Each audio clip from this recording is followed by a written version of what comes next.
الله أكبر الله أكبر الله أكبر لا إله إلا الله الله أكبر الله أكبر ولله الحمد.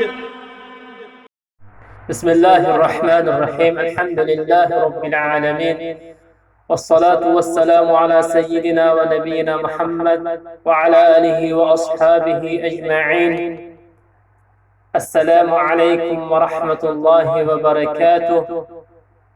حمد و ثنا به پروردگار عالمیان و درود و سلام به محمد صلی الله علیه و سلم.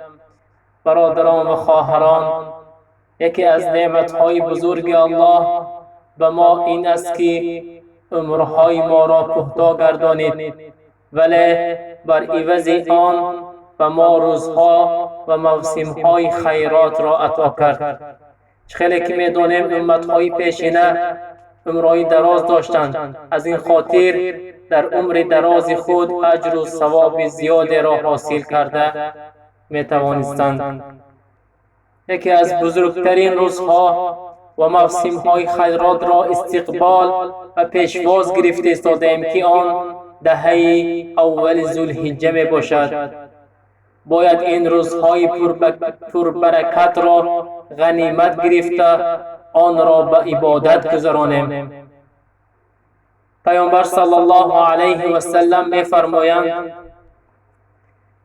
عن عبد الله بن عباس رضي الله عنهما أن رسول الله صلى الله عليه وسلم قال: ما من أيام العمل الصالح فيها أحب إلى الله من هذه الأيام، يعني أيام العشر من ذي الحجة.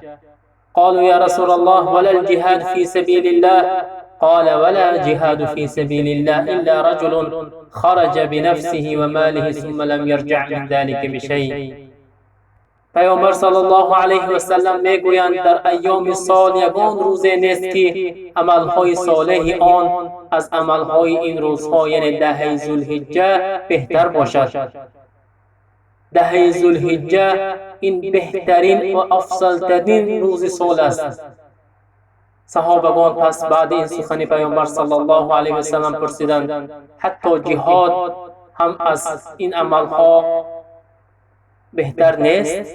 پیامبر در جواب گفتند: جهاد نیز با عملهای صالح این روزها برابر نیست، الا مگر رجل، مردی که با نفس خودش و مال خودش برای جهاد برآمده باشد. پس از این حدیث دلالت به آن میکند که این روز دهه ذوالحجه روزهایی است که در این باید عمل خواهیم کرد. اینچنین آیت‌های زیاد و دیگر احادیث‌های زیاد آمده است در فضیلت این روزها. الله میگوید: والفجر و لیال عشر.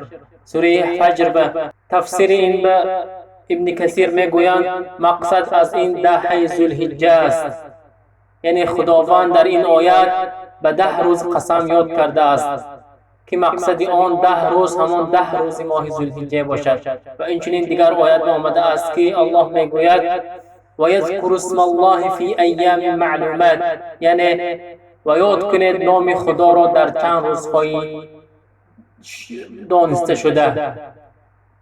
یعنی مقصد از این روزها دانسته شده در این آیت 10 روز ماه ذوالحجه می باشد. البته این دلالت به فضیلت آن روزها میکند. و در دیگر حدیث آمده است که پیامبر صلی الله علیه و سلم میگویند: ما من ایام اعظم عند الله سبحانه ولا احب الیه العمل فیهن من هذه الايام العشر فاكثروا فیهن من التهلیل والتکبیر والتحمید. پیامبر میگویند نیست روزهای بزرگتر و نیست روزهایی که خداوند در آن عمل نیک را دوست دارد بسیار بغیر از روزهای دهه ماه ذوالحجه. پس زیاد کنید در این روزها گفتن تهلیل، گفتن تکبیر و گفتن حمد و ثنا به خداوند. با روایت احمد و طبرانی. برادران و خواهران، در این روزها باید ما بسیار عمل کنیم که از این عملها عملی که در این روزها کرده میشد مانند نماز خواندن، نماز را با جماعت ها خواندن است که ثواب جماعت خیلی زیاد است. و اینچنین روزه داشتن. پیامبر صلی الله علیه وسلم 9 روز این ماه روزه گرفتند و اینچنین در این روزها تکبیر و تحلیل را بسیار بگوییم. ابو هریره رضی الله عنه و عبدالله بن عمر رضی الله عنه برای به کوچه برآمده به بازارها رفته تکبیر میگفتند و مردم همراه آنها تکبیر میگفتند. و اینچنین در این روزها روز عرفه است که باید در این روز روزه بگیریم که در حقش پیامبر صلی الله علیه و سلم میگویند احتسب علی الله ان یکفر السنه التي قبله و السنه التي بعده. و روایت مسلم که پیامبر میگویند کسی که روز عرفه بگیرد یک روز، امید دارم که خداوند با سبب این روز عرفه ببخشاید گناه یک سالین گذشته و یک سالین می آمدگی را. از الله سبحانه و تعالی امید دارم و میپرسم که هر یکی ما را به این عملها موفق گرداند و خالص برای خودش قبول بگرداند. وصلى الله على سيدنا ونبينا محمد وعلى آله وأصحابه أجمعين.